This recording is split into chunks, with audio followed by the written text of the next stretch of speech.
Hi, Rebecca. Hi, Manbir, or good afternoon, Manbir in India. Good morning, girl. Thank you Good so morning much in for London. good morning in London. So let's wait for a couple of minutes, and I want to make sure that we are live and people can hear us, see us. So anybody who can see us live on Facebook, LinkedIn, YouTube, please message us so that we know that all technicalities are taken care and we are actually live. So yes, looks like we are live, Rebecca. Thank you so much for joining in. It's morning for you. How's your day? It's been good, thank you. I've just finished coaching someone, and yeah, it's been a nice start to the morning. And I wanted to say thank you for inviting me to be here.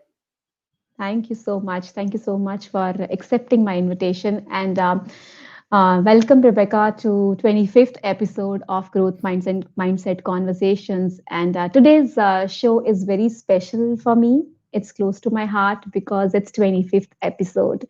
We have done 24 episodes over last 14 months. And today we are doing our 25th, which is also going to be the last episode of this year. Oh, I'm really honored. Then extra special thanks for inviting me. Congratulations to you. That's quite an accomplishment. 25 episodes. And thank you. Thank Yeah. you. And thanks to all of you who are joining us live. And you can write in your questions and comments in the comment box. And it will be great to know your point of view on the subject. And also, if you have any questions, as I said, please do write in the comment box, and we will definitely get your questions answered. We'll definitely share our point of view on those questions. That may not Mhm. be in kind of the ideal answers. So let's see how it goes. So let me introduce my very special guest today. Rebecca Lewis is an executive coach who supports high achievers in banking, finance, and fintech to advance their careers, avoid burnout, and engage their teams with influential and authentic leadership.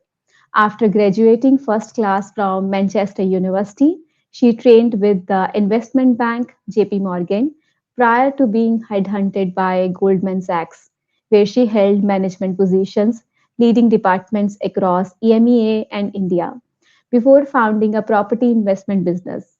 As an executive coach, she aspires to help every client get clarity on what success looks like for them and put into action an energizing way forward to achieve it, achieving their success without stress.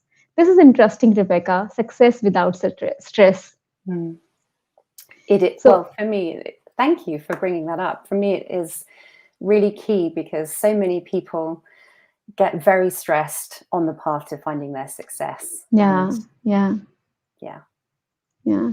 So, do you want to say something more on the success without stress before we start? Because it looks like it's close to your heart. it is close to my heart. I mean, so many people are striving and working so hard to achieve their dreams, but it doesn't always come with happiness. And Mm, sometimes there are external factors at play, but also a lot of internal work that can be done, which means they can reach their goals and be yeah. happy and not be stressed. And I get a lot of joy out of my work in liberating people to find that success and seeing how that then impacts other people in their lives. So I feel Yeah, like it's yeah. like a pebble being thrown in a pond, and the waves of happiness that emanate from it is really where I get my Oh, wow from in my work. what a beautiful metaphor. And I can see the excitement and happiness on your face. Beautiful, Mhm. beautiful. Thank you. Rebecca, the first question of growth mindset conversation is always that what is growth mindset for you, Rebecca? Well, for me, Mambir, it is being open minded and being curious and Mm, assuming that I don't always have all the answers, and that's okay. And the belief that, with some training and development, I can improve and, you know, just really make sure I'm listening to other people's experiences and perspectives and drawing on those to constantly try and improve myself and develop. awesome. To have that curiosity and open mindedness. and not feeling stuck there, always feeling that I can improve, I can go Mm. beyond wherever I am right now. It keeps Thank life you. interesting, doesn't it? Yeah, it does. Success without stress, right? Yes, exactly. Yeah, I think Awesome. the human being needs to always feel like it's growing in some way. Um, Mm, and if you don't yeah. feel like you're growing, you feel very stuck. Mm, mm, yeah, Mm, yeah. Yeah, that's a beautiful thing. And growing is a feeling, right? I loved mm, what you said. That's a mm, has to be a feeling that I'm growing in some way. mm, Yeah, mm, awesome. And Rebecca, if we move to today's conversation topic, which is imposter syndrome, and mhm, as we know, a lot has been said, a lot of books has been written on imposter syndrome. A lot of people define it different ways. So, how would you like to define this imposter syndrome to start the discussion? Maybe mhm, defining in a very simple way. How would you like to say what mm. exactly this syndrome is? Well, in a workplace or professional setting, I think it's really around feelings of extreme self-doubt and feeling like you're going to be exposed at any moment and people are going to find you out because you're not as bright or as competent as other people might perceive you to be. So you might really discount any praise that you get and feel quite stressed and anxious. Um, and I think it's really prevalent amongst high achievers. I see it a lot with my clients. And, research has shown that 70% of us will experience it at least once in our lives. So, Yeah. you know, notable people who have it, who've expressed that they've had it, are people like Michelle Obama, Mm-hmm. Jacinda Ardern, the New Zealand Prime Minister, and then also, celebrities like Tom Hanks, who you'd never believe has suffered from imposter syndrome. So it's really not Yeah. something that is prevalent in one sex. It's equally diverse across men and women. Absolutely. I really believe that, it's gender agnostic actually. So Mm, imposter syndrome in women is though much more recognized in the industry. People really mm, acknowledge it. And mm. I seriously believe that, men too have it. And I would acknowledge that I face it many times in my life. Me I do too. face it. Mm. Yeah. Yeah. Yes, I share that with you. I have definitely suffered from imposter syndrome in my career. Yeah. And Yeah. it's funny Yeah. when you start talking about it to others, how ready people are to share and have the Yeah. belief that the realization and that they're not alone. Yeah, yeah. And it's Mm, good to know that celebrities also face this, right? Those good mm, speakers, good mhm, authors have also faced it. It's mm, good to know. I mean, I think we are all maybe gratitude to them, that grateful to them that they are sharing their stories and mm. helping all of us in that. Yeah, Yes. thanks for the definition. Yeah. So, Rebecca, when we are saying this, that it's self-doubt, couple of things coming to my mind is except self doubt, is there any other sign I should observe that, okay, I can have imposter syndrome? And also, when does it come up actually? So if you're feeling self-doubt, you're going to believe that you're just not as competent as other people believe you to be. And you Mm, might have some thoughts that you fooled people in some way, mm, and that you're really undeserving of your accomplishments. And there are different ways it can manifest in people, both physical and emotional. So, for example, um, we've talked about stress. You might feel highly anxious. You might feel really dissatisfied with life. This is really going to have an impact on your well-being in the long term. And some people find that they're losing sleep or they just don't have a good appetite. And yeah, it can be quite serious if it's prolonged. It's not great for your health and well-being long term.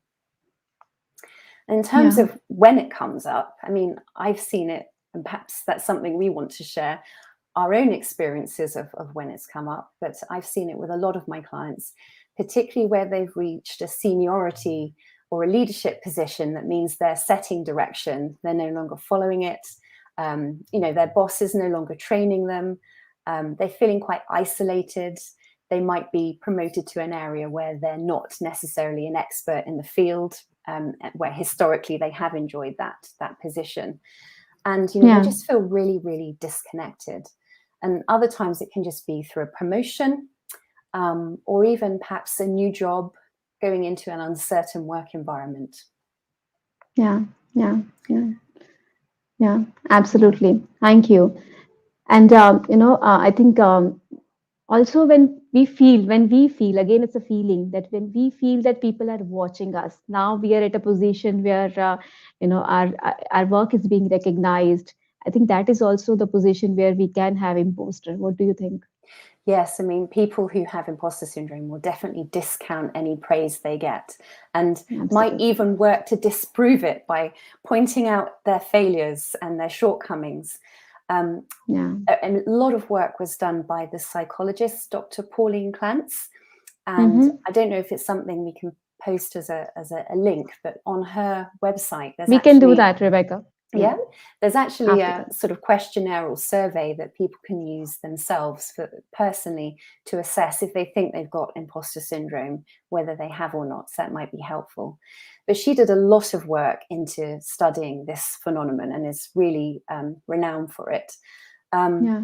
and what she describes is a process and a cycle and a pattern of behaviors that are really, really hard to break.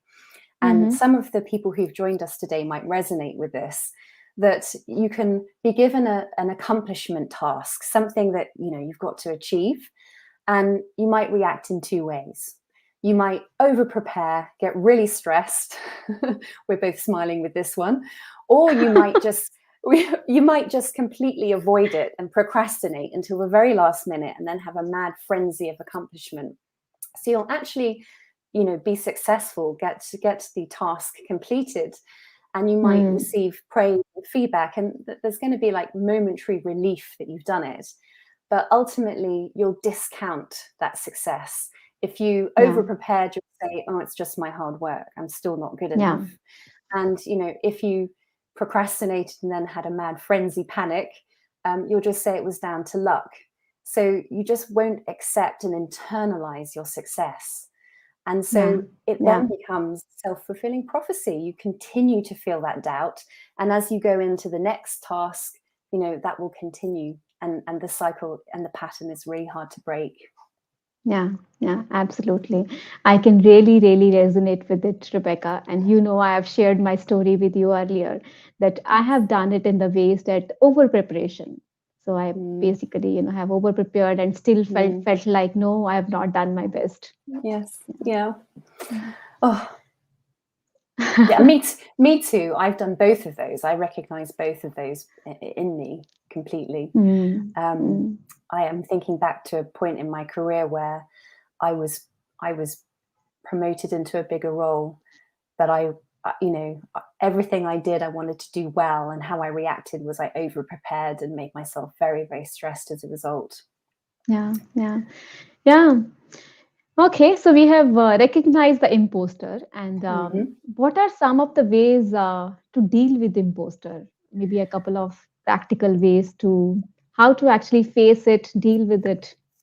Yeah, sure. I mean, one thing I'd add is, in terms of impact, I Yeah. think imposter syndrome is very prevalent that people might talk about now. Oh, I've got some imposter syndrome, but they don't necessarily really think about what the impact is, leaving it Mm-hmm. unchecked over a long period of time. So it can really massively affect your confidence, your performance, and you'll probably end up playing safe rather than playing bigger, which can be really, really career limiting. And Yeah. there's a number of reasons, just before I go into some practical steps that some of our listeners can take away today, which I hope will be helpful. There's Sure. a number of reasons why imposter syndrome might come up. It's not going to come up with every single task, but one thing I think Manbir and I, from our previous conversations, psychological safety in the workplace is key. And where you work somewhere where you think you're going to be punished or humiliated if you bring up an idea, a concern, or ask what you might perceive to be a silly question, if you think you're going to be punished and humiliated, you're not going to do that. And you'll start going to be starting to present a public self that you feel will be socially acceptable, which is quite in contrast with how you feel privately. Yeah. And so I think workplaces where there isn't psychological safety are a breeding ground for imposter syndrome. So it's something.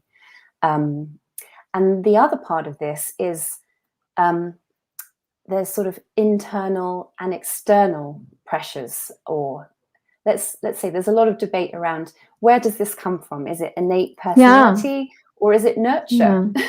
Yeah, and our friend Alva is also asking the similar question, that what do you think is the root of this behavior? How did it all begin? Yes. Well, there's a lot of debate, a lot of research on this. It's often around how you see yourself and perhaps how you're referred to by family and by peers. So, for example, if you've grown up being called the smart one or the talented one, and things have come easy to you in your education and your career to date, then you suddenly have a task where you've had to work hard. Well, your brain sees that as proof that you're obviously not good enough, and the Absolutely. self-doubt kicks in. I mean, other examples might be if you're known as being a bit of a superhuman, and you relish that and you relish the challenge and you like the kind of respect you get from others, then you'll actually start getting stressed if you're not accomplishing something, and Mm. imposter syndrome can creep in. Or maybe in your family, you're known as the good one or the responsible one. So there's an element of sort of people pleasing coming in there, where you want to be accomplishing things and almost serving them up as ways to get affection from others. And that's a pattern that then can play out in your workplace.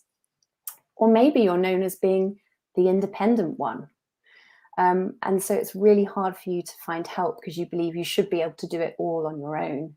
But actually, you might end up slowing your team down by not asking and relying on others for help. Yeah. And then our favorite one, perfectionism. If you're known as a bit of a perfectionist, you're going to be highly, highly self-critical. Yeah. And even if you achieve 99% of your goals, you're going to focus on that 1% where you didn't, and focus on Absolutely. that failure. And Yeah. and I think, again, if you like to be known as an expert and you've grown up always being the one who knows everything, you might work in a field where being an expert is important, and then move roles. And then all of a Yeah. sudden you feel like you don't have all the answers when in the past you have done. And then Yeah. the self-doubt can creep in. I Yeah. mean, some people have also said imposter syndrome can come from a feeling of guilt around their Mm-hmm. education. Perhaps you've had a great education and you feel really guilty that actually your accomplishments are down to that. If you hadn't gone to that great school or that university, then you wouldn't be where you were today. It's not internally down to your capabilities, the education. Yeah. Yeah. And then, depending on your background as well, you might just feel some guilt and self-doubt because you're in a better position than friends or family or peers that you have are, and you just Yeah. feel it's not fair, and therefore you shouldn't be here. You don't belong. This is Mm. not where you should be. So it's Right. quite complex. Does any of that It's resonate? quite complex. Yeah, Yeah. absolutely. Yeah, it looks like it's kind of externalization, right? Externalization of Mm, success. I am mm, successful because of my education or because of my parents, because of my mm, background, because of mm. XYZ, but not because of me. That's a very strong Absolutely. belief, right? Mm. Yeah, Yeah, yeah, it's looking for yeah, external validation and not knowing in yourself internally that yeah, you're yeah, actually okay and you are yeah, doing well. yeah. Yeah. Absolutely. And when you're saying that, Rebecca, one more thing coming to my mind is, does it also relate to not accepting failures? Hmm. Is there any relation that, how do we look at failures also? Yes, I mean, people have a real fear of failure, but Yeah. also people can have a fear of success when they're suffering with Yeah. imposter syndrome because they worry that they don't have the mental capacity to take on more than what they're managing today. So it's that Mm. real focus on perfectionism and not wanting to fail that can make people Yeah. over prepare Yeah. and feel Yeah. stressed. Yeah. And we have another question from Gunjan, from our audience, that does imposter syndrome also depend on the culture of the organization?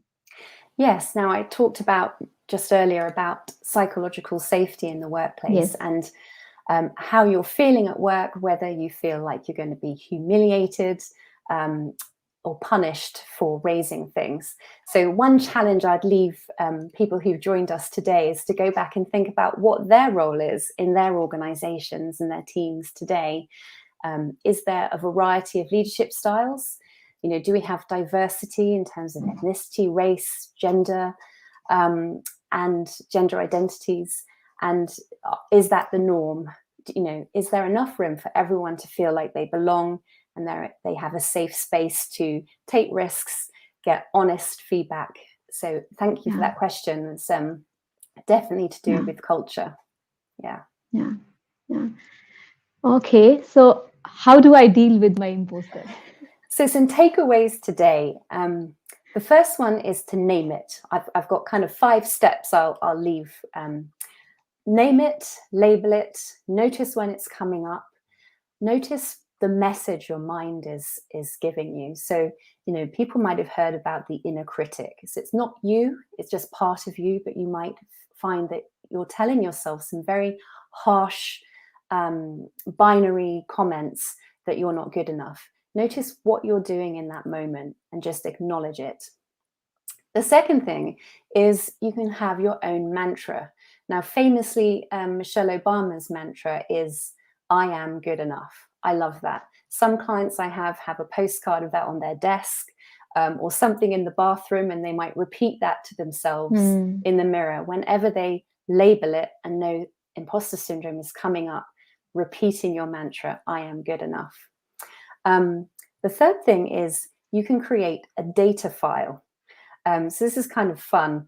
With my clients, whenever they receive an email of praise or thanks or some achievement or accomplishment, they pop it in a file. And for those moments where they're really suffering from self-doubt, they can just get it out and remind themselves, actually, look what I have achieved. This is down to me. And it's a helpful way of using data to talk yourself down and move on through that feeling of being an imposter. And then the fourth thing I'd recommend is confide in a friend or a mentor. Talk about this. The sooner you share, there's that saying, a problem share is a problem halved. As soon as you share and you start realizing you're not alone with these feelings and that you can quite normalize it, someone like a mentor might have the experience to help you do that and to understand that actually your achievements are down to your own talents and capabilities. And then finally, let's let go of the idea of perfectionism. Let's think about being more vulnerable and open to failure and see failure as an opportunity to learn. And don't be afraid of that. I think if we can all have more self-acceptance and understand that we're never going to be imperfect, and that's okay. Imperfection is quite a lovely way of being very authentic with people. And, if you're feeling, well, there's a lovely question there. Thank you, Gloria. She likes that one, to talk yourself down. Yeah. If you can sometimes make yourself vulnerable and be open and honest about how you're feeling, let go of that perfectionism, then I think you'll have a happier and more successful life and career.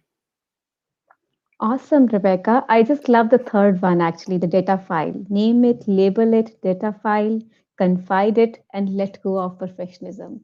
Thank you so much. And so we are getting a lot of appreciation on this 5 pillars of solving the imperfection. I'm just naming it. So we have another question, Rebecca, as we are coming close to, maybe this is the last question and we'll wind up after that.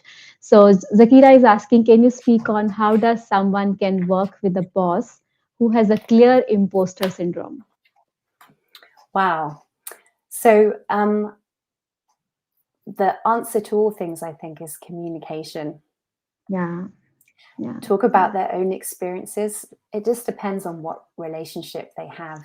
But if you can reach out to someone and talk to them about it, then you're going to create opportunity for them to have some realization and change, and just be a real support to them as well. You could even challenge them on, I've just given you some fabulous feedback. I think you're the best boss in the world, yet you're really discounting it. And there's this sort of you're sort of masking it with being humble. Oh no, it's not me, it's Yeah. everyone else. Well, Yeah. feel confident to take them to task on it. Yeah. They'll appreciate it. Absolutely, absolutely. That conversation, that authentic conversation, I guess, is Yeah, definitely going to help. Thank you, yeah. Shakira, for joining in. Really appreciate that. Thank you, Gloria. Thank you, Alba. Thanks, Gunjan. Thank you, Naihoe. Thanks, JP. Thank you, everyone, for joining us. And Rebecca, I'm sure this framework and the other things you have shared with people is really going to help, really going to be very helpful. So, what is the best way to reach you, Rebecca, in case people want to reach you? Please reach out to me on LinkedIn. Just message me. My door is always open, and I love conversing with people and connecting people. And thank you for today. Thank you. Thank you so much, Rebecca, for this beautiful discussion, very engaging discussion. I see a lot of great comments, and I'm sure people have got great insights. And as I shared, I face imposter many times, and this five-part framework is really going to help me, I'm sure, Oh, and definitely going to help my audience. yeah. And I'm really going to work on this data bank now. Yes, I look forward. Let's swap files when we need to. Our Let's imposter do that. syndrome files. Let's do Thank that. you. Thank you, everyone, for joining us live. And if you're watching this as a recording, thanks to you too. Hope you have got value out of this and you will implement these learnings. See you all again in the next episode of this series, now in the next year, 2022. Wishing you and your family a very happy times and a great new year, 2022. Thank you and all the very best. Thank you, Rebecca, once again. Thank you. It's a pleasure.